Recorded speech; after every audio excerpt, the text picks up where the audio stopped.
10 ans de péché. Arrêtez, trompez-vous, écoutez les imams. Qu'Astaghfirullah 20 fois, ça, hein? Quand tu meurs en tant que tu pries seulement, ça suffit. Continuez à tromper les gens. Vous les commerçants là, vous allez trouver Dieu devant vous. Donc, les choses qui sont interdites, certaines des choses, al-réchauffer le kayl wal mizan. Donc, quand vous allez peser, ne trichez pas. Quand tu es commerçant, ne trichez pas. Peu importe ce qui te fait dans la vie, il ne faut pas tricher les gens. Ça, Allah, tu es en train de manger des haram. Et aussi également, shahadatul zour. Shahadatul zour, ça c'est des faux témoignages. Toi, il y a des personnes qui se sont bagarrées, on t'a demandé qu'est-ce qui s'est passé. Tu n'étais pas là. Ah, tu n'étais pas là et puis tu mens. Parce que tu aimes l'autre ou tu n'aimes pas l'autre. C'est toi qui sors. Ouais, lui là, il a raison. Lui là, il n'a pas raison. Tu n'étais pas là, shahadatul zour. Faux témoignage, tu n'étais pas là. Ou en tant qu'un avocat, tu sais très bien que ton client n'a pas raison. On te donne l'argent à côté là-bas et toi tu lui donnes raison. Tu vas trouver Dieu devant toi. Il y a des avocats là, les avocats qui vont réussir Yom Al-Qiyamah, c'est pas beaucoup. Hein.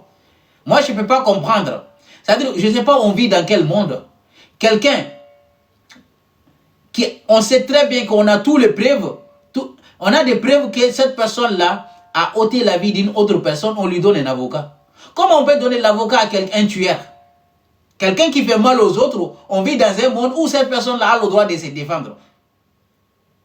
On peut donner un avocat à quelqu'un pour savoir si vraiment il n'est pas innocent.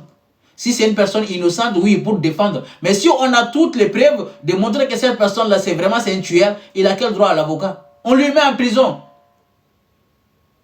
Mais non, on vit dans un monde où si tu es riche, tu peux faire ce que tu veux. Tu payes des avocats qui savent parler. Ils vont venir défendre un criminel. On vit dans un monde comme ça. Il n'y a pas les justices dans ce monde-là. Quand tu es pauvre, tu n'as pas le droit. On prend des grands avocats et toi, on va transformer tes paroles que tu n'as pas raison et puis c'est terminé. On va mettre les dossiers dans un tiroir là-bas et c'est terminé. On va en finir. Donc voilà. Et attendez d'abord, comment dirais-je, Sourate 10, verset 90, on va aller là-bas vite fait. Voilà, c'est pour ça que j'ai dit que, à l'imam l'autre jour là, j'ai dit pourquoi Allah SWT n'a pas interdit l'alcool. Il a dit, Ar-Rijisu, il est l'air Jeff, oui, Ar-Rijisu, je vais finir avec ça, on va s'arrêter à 8e des choses, Shahadatul Zour, 8e des choses, on va s'arrêter là. Et les autres 8 là, on va dire. Shahadatul Zour, les faux témoignages. Allah subhanahu nous dit dans Surat 22, verset 30. Écoutez. Allah subhanahu wa ta'ala zalika wa man yu'azzimu hurumatillahi fa huwa khairul lahu inda rabbika wa uhillat lakum al-an'amu illa ma yutla alaykum fajtanibu ar-rijsa min al-awsan. Lui il a dit que rijisu c'est ça qui est haram. Non, rijisu n'est pas un haram. Non. Allah subhanahu wa ta'ala fajtanibu ar-rijs min al-awsan. C'est-à-dire, ar-rijisu, c'est côté qui est négatif dans l'alcool que Allah a dit c'est interdit. Sinon, l'alcool en tant que tel même n'est pas interdit. Mais l'alcool, là aussi tu bois, ça te donne une autre idée. C'est là-bas qu'Allah dit, c'est ça ar-rijisu min al-khamri. Al-khamru même, Allah ne parle pas de khamr. Allah ne parle pas le jeu d'hasard. Ar-rijisu min al-khamri, c'est là-bas où ça te saoule. C'est ça qu'Allah parle. C'est ça ar-rijisu min al-khamri. Le jeu d'hasard, dans le jeu d'hasard, c'est l'endroit où tu perds. Parce que quand tu joues, tu peux gagner des millions. Tout le monde aime gagner. Même ceux qui disent que le jeu d'hasard n'est pas bien, quand toi tu gagnes une fois et que tu gagnes des millions, et que tu vas dire que non, non, je n'aime pas les millions que j'ai gagnés, je n'aime pas. Tu vas prendre. Il y a des millions qu'on gagne. C'est pour ça que Allah dit, dans ces deux choses-là, l'alcool et le jeu d'hasard, il y a des avantages là-dedans. Mais les pertes qui sont là-dedans, c'est pire que les avantages. Parce que quand on regarde l'alcool, c'est bien sûr qu'on peut, il y a beaucoup de nourriture où il y a de l'alcool là-dedans.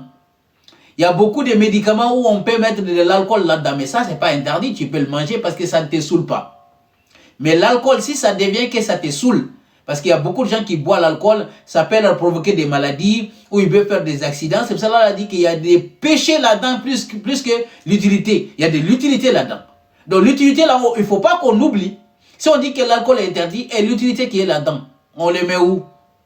On le met dans ta bouche? Il n'y a que l'alcool et le jeu d'hasard. Allah a dit qu'il y a des avantages là-dedans. Sinon, il n'y a aucune chose qu'Allah a interdit dans le Coran qu'il a dit qu'il y a des avantages là-dedans. Il n'a pas dit le vol, il y a des avantages là-dedans. Il n'a pas dit la fornication, il y a des avantages là-dedans. Mais le jeu d'hasard et l'alcool, il a dit qu'il y a des avantages là-dedans. Même aujourd'hui, il y a des médecins qui nous regardent et ils savent très bien que l'alcool est utilisé dans plusieurs choses. L'alcool, Allah ne parle pas avec vous. Hein. Allah parle des gens qui sont doués d'intelligence. Mais comme vous n'avez pas l'esprit tranquille, vous ne pouvez pas comprendre la parole d'Allah. Et la parole d'Allah, le Coran, n'a été donné qu'aux gens qui réfléchissent. C'est pour cela qu'il a dit Afala yatadabbarun le Coran. Vous, quand vous ne méditez pas sur le Coran, vous ne méditez pas, vous prenez des versets comme ça. Les imams a dit, les imams a dit.